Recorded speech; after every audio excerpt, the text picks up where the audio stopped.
Delhi NEET student protest में एक ऐसा नया मोड़ आ गया जिसकी उम्मीद अमित शाह को भी नहीं थी। उसमें पंजाब के किसानों की एंट्री हो गई है। पर अब सवाल ये उठ रहा है कि आने वाले दिनों में क्या होगा। क्या सीजेपी वाले प्रधान का इस्तीफा ले पाएंगे या फिर भारत की स्थिति नेपाल जैसी तो नहीं हो जाएगी। सब बताता हूँ इस वीडियो में।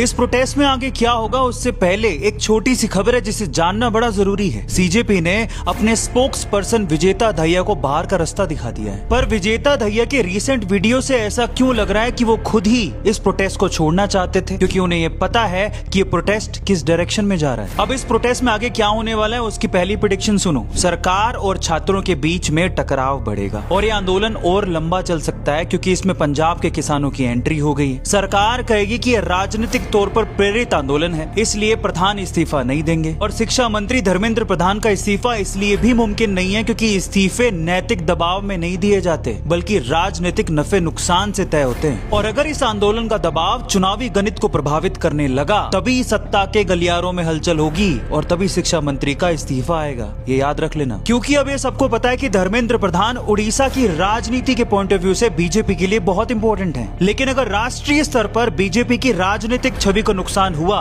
तो प्रधान का इस्तीफा आना तय है। और अब एक और सवाल कि क्या नेपाल जैसी अराजकता की तरफ बढ़ रहा है भारत? नहीं, भारत में नेपाल जैसी स्थिति मुमकिन नहीं है। लेकिन इसमें एक बात तय है कि अगर सरकार ने समय रहते छात्रों से सीधे बात करके उनके मुद्दों को नहीं सुलझाया तो ये जेनजी बनाम सिस्टम की लड़ाई भारत की राजनीति में एक नया अध्याय लिख सकती है। और अगर वाकई अमित शाह चाणक्य हैं, तो वो छात्रों की मांगों को सुनेंगे और आगे की कार्यवाही करेंगे। पर कल जो जंतर मंतर पे स्टूडेंट्स प्रोटेस्ट कर रहे थे उनके साथ जो भी हुआ उसे किसी भी तरह से सही नहीं ठहराया जा सकता और सरकार को इसके लिए रिस्पॉन्सिबिलिटी लेनी चाहिए। अब अच्छा तो ये है कि समय रहते सरकार इन स्टूडेंट्स की बात सुने, नहीं तो इनके कंधे पे जिस तरह से बंदूक रख के बाहर की शक्तियां इस प्रोटेस्ट को प्रभावित कर सकती हैं वो भारत की सरकार अच्छी तरीके से जानती है, जो ना इन भारत के छात्रों के लिए अच्छा है और ना ही भारत के भविष्य